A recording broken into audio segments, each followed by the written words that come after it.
तर सकाळ सकाळ सर्वांना गुड मॉर्निंग. आज मस्त असं सकाळचं वातावरण झालं होतं बरं का. तर उठलेच होते नुकतंच, तर मग छान असे ना आपल्या जे घरी लावलेले झाडं आहेत ना आपले छोटे छोटे, त्यांना मस्त फुलं उमलली होती बरं का गुलाबाचे. आज 2-3 प्रकारचे गुलाबाचे फुलं आलेली होती. म्हणलं चला तुमच्याशी पण दाखवते, तुम्हाला शेअर करावं. आणि हे बघा, इतकं जसं पाऊस चालू आहे तसं हे झाड एवढं हिरवंगार झालं आहे ना खूप. कारण पावसाचं पाणी आणि आपल्या नळाचं पाणी खूप डिफरंट असतो बरं का. आणि इथं बघा आपलं छोटंसं कडीपत्त्याचं झाड लावलं आहे. त्याचं कधीमध्ये मी पण पाणी यूज करते. आणि इथं आपली कोरफड केसांसाठी. तर त्यानंतर तुम्ही एक गुलाब फुलं बघितलं ऑरेंज कलरचा, त्यानंतर येलो कलरचा गुलाब. इतके छान गुलाबच फुलं उमलले होते ना आज. आणि हा आपला मनी प्लांट बरं का. आणि इकडे छोटीशी नाजूक कळी होती, रेड कलरचं गुलाब होतं. म्हणजे रेड पण नाही पूर्णपणे, पण एवढं छान ती कळी दिसत होती ना. आणि त्याच्यामुळे ते पावसाचे पानावर पडलेले छोटे छोटे असे थेंब. आणि इकडं तुमच्या इकडं काय म्हणतात त्याला सांगा बरं का. आमच्या इकडं तर ना ह्या झाडाला चांदणी गुलाबच म्हणतात, पण तुमच्याकडं काय म्हणतात. आणि ते पण असे हिरवेगार झाले. आता त्याच्यामध्ये पावसाचं पाणी साठतंय. तर बघा सकाळचे असे सगळे मस्त, म्हणलं तुम्हाला पण आमच्या ह्याच्यातले फुलं वगैरे दाखवा. आमचं छोटंसं गार्डन म्हणता येईल त्याला. त्यानंतर आज सकाळच्याला भाजी बनवायची होती मला, अंड्याची भाजी बनवायची. त्यासाठी सगळा काही काळा मसाला वगैरे मी काढून बनवून घेतला होता. आणि त्यानंतर दुपारी थोडंसं वरती आले, कारण थोडंसं पाऊस येऊन गेलेला होता. म्हणलं चला आता घरात बसून बी काही मला करमत नव्हतं. आहोंचं दुपारी टिफिन वगैरे बनवून दिला. खूप वरती असं थंडगार वाटत होतं, एकदम असं शांत शांत वाटत होतं. त्याच्यामुळे मग वरती पण आलते. त्यानंतर डायरेक्ट मी संध्याकाळी खाली आले. एवढा काही मला जास्त स्वयंपाक वगैरे करायचा नव्हता. ट्रिशूचं आवरून वगैरे दिलं, तिचा अभ्यास वगैरे घेतला. नंतर संध्याकाळी जे काय माझे दुपारपासून साठवलेले भांडे असं, कसं आहे सांगू का, किती घरात एक माणूस असो 2 माणसं असो, भांडे जेवढे पडायचे तेवढे पडतातच आपले बरं का.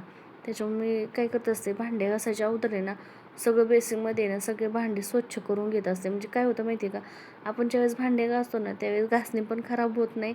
आणि असं तिचा स्मेल पण असं घाणवाणी येत नाही.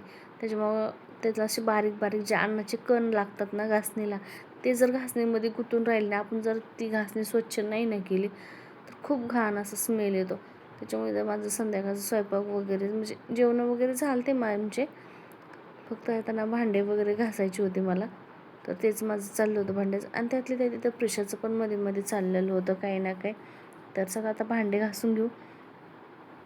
तर असं कोणती कोणती लेडीज आहे सांगा बरं. मला तर असं आहे ना, संध्याकाळचं भांडी आणि किचन स्वच्छ केल्याशिवाय झोप पण येत नाही. कितीही लेट होऊ द्या मला ते झोपण्यासाठी तरी चालेल, पण आहे ना ज्यावेळेस आहे ना मी किचन स्वच्छ करेन ना त्यावेळेस मला असं शांततेने झोप लागते. कसं ना, सकाळी उठलं ना आपल्याला पण स्वयंपाक करायला, स्वयंपाक वगैरे सगळं गोष्टी बनवायला असं मूड येईन आपला फ्रेश राहतो. त्याच्यामुळं नाही तर माझी काय स्वयंपाकाची तयारी म्हणजे किचन स्वच्छ आणि नीटनेटकेपणा करून झाले होते. इकडं छोटेच भांडे वगैरे काय होते ते मी घासून घेतले. आणि जो काय आपण कचरा असतो ना, आपलं कांदा वगैरे जे काही चिरलेले टरकेले असतात ना, मी एक प्लास्टिकची पिशवी बनवत असते आणि त्याच्यामध्ये सगळ्या गोष्टी साठवून ठेवते आणि ते डस्टबिनमध्ये टाकते. त्यानंतर आमच्या सगळ्यांसाठी मी काही ड्रायफ्रूट्स भिजवत होते. तर काजू बदाम जे काही आपलं असेल ते. तर माझं बाळ मी घालते, पण माझं बाळ काही खात नाही. काय करावं, आपल्याला मग इच्छा असते की तिने काही नाही काही खावा, पण काय करा. आणि आज एवढी थंडी वाजत होती ना, अक्षरशः पाऊस पडल्यामुळे खूप थंडी वाजत होती. मग काय संध्याकाळचं आज काम लवकर आवरलं होतं. मग ना त्या दिवशी आमच्या प्रिशाच्या स्कूलमध्ये दिंडीचा कार्यक्रम होता बरं का. त्या दिंडीच्या कार्यक्रमामुळे ना तिची काय ज्वेलरी मी वरती काढून ठेवलेली होती फ्रॉकवर घालण्यासाठी, ती काय ठेवून दिली नव्हती.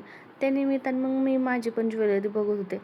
इथं जे मी गळ्यातलं घालून बघितले ना ते मी ऑनलाईन केलं तर Meeshoवरून, पण ते जरा मला छोटं वाटतंय त्याच्यामुळे मी ते ठेवून दिलं. मी काही घातलंच नाही ते. तरी तिची काय ज्वेलरी होती, माझी ज्वेलरी होती, असे खूप काय बॉक्स होते बरं का. आता खूप ज्वेलरी झाली माझ्याकडे, पण मला कधी जास्त ज्वेलरीचा असं शॉकच नाही की घालावं म्हणून. कधीतरी मी घालत असते, वेअर करत असते. पण मला जे माझं गळ्यातलं आहे ना गोल्डनवालं रोजचं मण्यांचं, तेच मला जास्त करून आवडतं. त्याच्यामुळे मी काही असं जास्त करून घालतच नाही.